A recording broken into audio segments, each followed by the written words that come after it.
All right, hello. This is going to be a short video on Ezekiel for my Old Testament introduction class because we missed Monday, and I don't want to get behind, especially as we're coming into the home stretch of the semester. First thing you want to do is go on Canvas, get the file on Ezekiel so you can follow along. I'm going to just kind of give you some highlights about Ezekiel, and then if we have any lingering questions on Wednesday, we can cover them. But overall, this should be quite straightforward and simple. As crazy as Ezekiel is, understanding what the book is as a whole isn't that hard. First thing you have to know is that the prophet Ezekiel was a historical figure who was taken into the Babylonian exile during that first deportation in 597 BC. He was like the first wave that was taken. So for 10 years, he was already in exile, and he was prophesying that Jerusalem back home and the kingdom of Judah back home, it was going to go down pretty soon. So he's in that in-between stage, and then once that happens, he continues on to prophesy when everybody's in exile. So he's that transitional prophet from the Old Testament kingdom of Judah into the exile. So he was a prophet taken in Babylon. He would have been a priest in Jerusalem, which is important because much of his prophecies deal with priestly, temple-related concerns. In addition, even though he prophesied in Babylon, he still had correspondence with the Jews back in Jerusalem for that 10-year period. So basically, another thing to realize about the book of Ezekiel, there's a whole bunch of prophecies in it. A number of them are actually dated, like to the specific day when he prophesied them, and from that we could get an idea of when he actually when he said these prophecies and when his prophetic ministry was. And basically, according to those prophecies, his first prophecy was dated in 592 BC, about 5 years after he had gone into exile and 5 years before the fall of Jerusalem. And his last prophecy is dated to 571 BC, well into the exile. And so therefore, most scholars believe that that's when he did his prophetic ministry, and then 15, 20 years later is when his disciples or the school of prophets collected his prophecies and put them in the book that is now known as Ezekiel. So that's kind of interesting. As with Isaiah and Jeremiah, Ezekiel opens up. Basically, in the first 3 chapters is Ezekiel's call to be a prophet. A lot of these prophets have a little calling section in it. He said he's called to be a prophet in 592 BC, and he gets this vision of God's throne, and it's a really bizarre vision. I remember trying to translate it in Hebrew. It's tough. But basically the idea is, if you've seen the movie 300, when Xerxes comes to confront Leonidas, Xerxes comes on that huge throne that's almost kind of like has wheels on it and is moving. That is similar to what Ezekiel sees. When he sees God's throne, it's like his chariot throne with wheels that move. And he sees 4 angelic creatures, which obviously represent the 4 cherubim, guardian angels, if you will, around his throne. And basically when he sees this, God calls him to prophesy to his fellow Jews, but whom God calls the stubborn and rebellious house, which makes sense because they're about to go into exile. Why? Because they're stubborn and rebellious. In chapter 3, there's this symbolic thing where God gives Ezekiel a scroll, and Ezekiel eats the scroll. Now, obviously, he didn't literally eat a scroll. It's an image of him accepting the prophetic call. And that begins his ministry. Let me see, where is my... After chapter 3, after that calling, the next bit, chapters 4 through 7, contain a number of prophecies, and as well as a lot of prophetic symbols. And if you read Ezekiel, he does a lot of prophetic actions.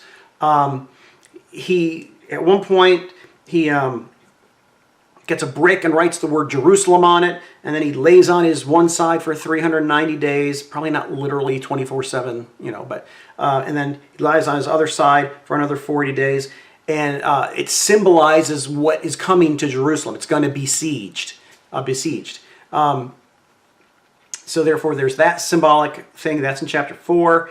In chapter 5, he shaves his head, and he takes his hair and burns 1/3 of his hair, and then he takes the other third and chops it up into bits, and then he takes another third and throws it to the wind. What does that symbolize? That's what's going to happen to Jerusalem in the population. Some are going to die in the siege, in the fire. Some are going to get hacked to pieces, and the 1/3 will be thrown to the wind. They're going to go into exile. So he does a lot of symbolic actions as well. He prophesies to the mountains of Jerusalem. He prophesies against the land of Judah, saying it's going to be taken in exile. Then in chapters 8 through 11, there's this temple vision. It's really important. And basically, God gives Ezekiel a vision where he travels back to Jerusalem, kind of in a vision.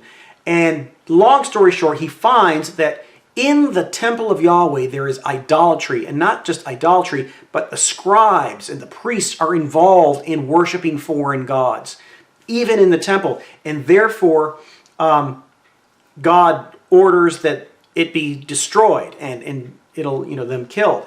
And then in chapters 10 and 11, you have this vision of the glory of God, the presence of Yahweh, leaving the temple and leaving Jerusalem.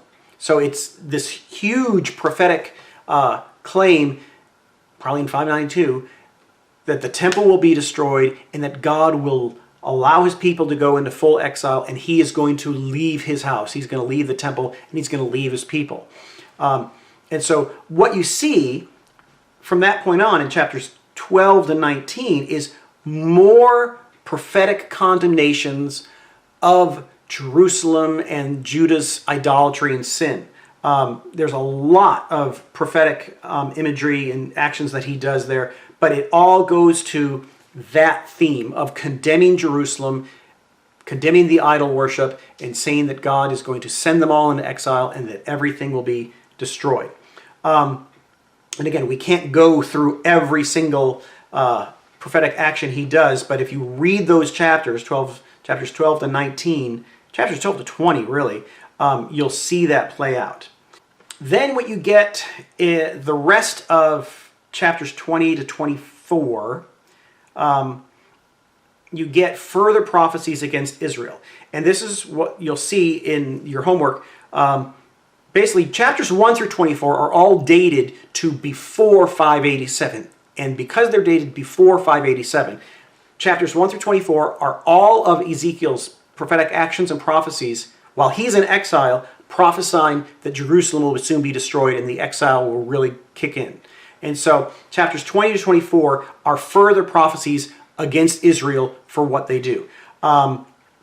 He talks about Nebuchadnezzar coming for them. One of the most shocking chapters is chapter 23, where he tells this kind of prophetic parable about two sisters, Ohala and Ohileba, which represent the southern kingdom of Judah and the northern kingdom of Israel that was already destroyed. And basically that prophecy, these two sisters basically just prostitute themselves to every guy who walks by, and because of that, they're going to be destroyed. And obviously it's a metaphor for Israel and Judah's idolatry, how they've whored after foreign gods, and because of that, they're going to be put to shame and destroyed. So yeah.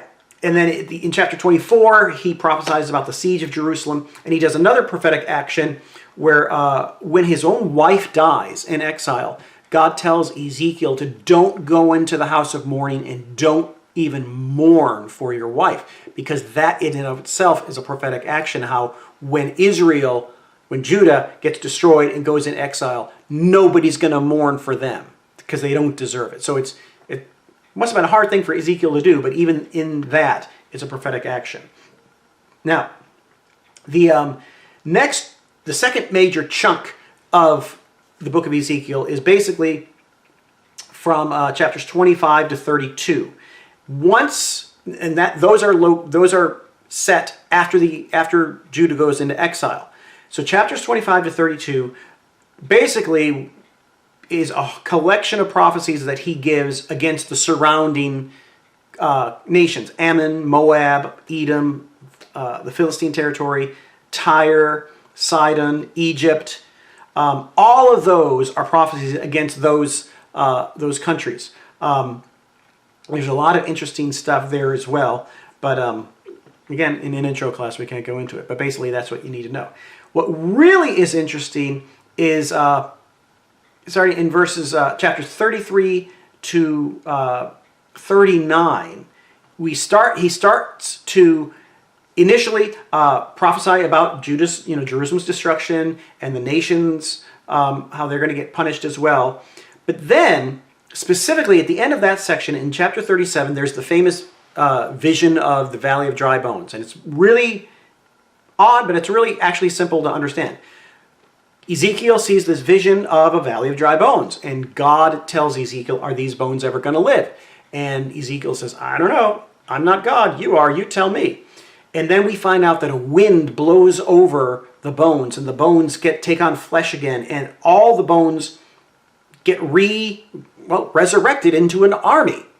And what this means is this is a prophetic declaration that even though Judah has gone into exile and therefore is dead as a nation, the dry bones, that God would restore them and bring them back to the land. Hence, the vision of the Valley of Dry Bones is a prophecy of the resurrection of the nation. That's it. But even after that, in chapters 38 and 39, there's some really odd apocalyptic prophecies that basically say, even though God's people are going to go back to the land, that's not the end of it. There's going to be a further conflict because God's not done. He's not just going to restore Israel. He's going to eventually resurrect his entire creation that has been exiled in sin and death. And there's going to be kind of like this spiritual warfare between God and the evil one, which is personified in these figures Gog and Magog. And so it's this apocalyptic prophecy that basically says, if you want to put it this way, the resurrection of Israel as a nation out of exile is like a foreshadowing and a microcosm of the ultimate resurrection and recreation of the entire world that God is planning to do. And when you think about it, everything we've gone over, it's that apocalyptic vision of the future where God recreates everything.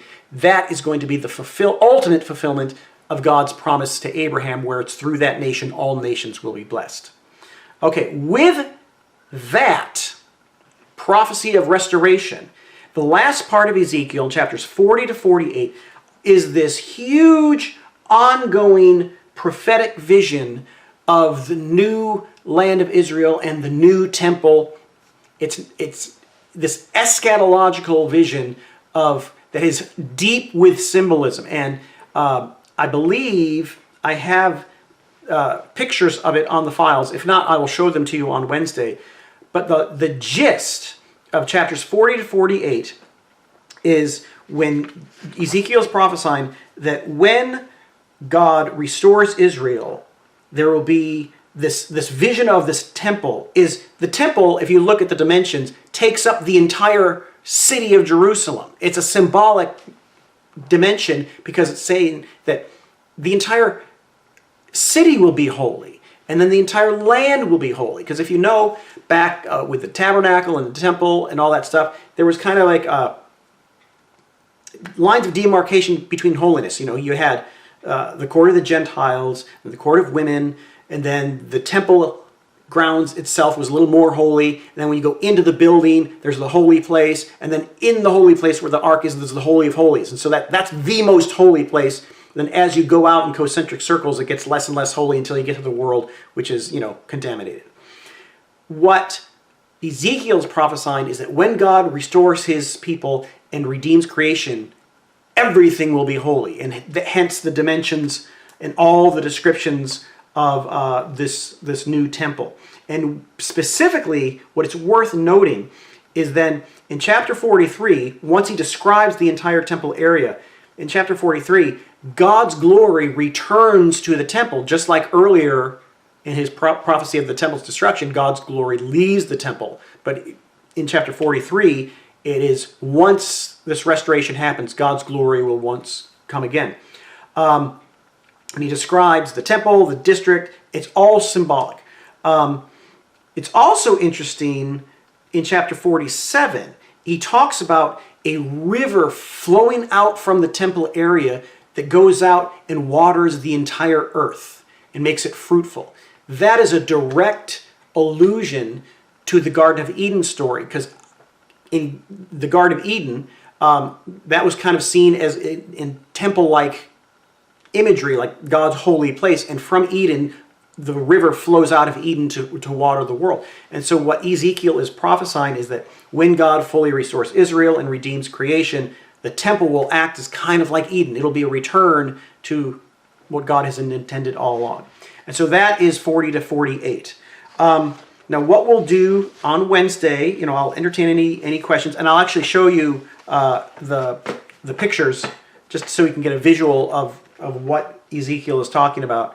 But hopefully that'll give you an overview, and we'll, like I said, we'll entertain questions tomorrow on it, and then we'll jump into the other prophets. Okay, thanks.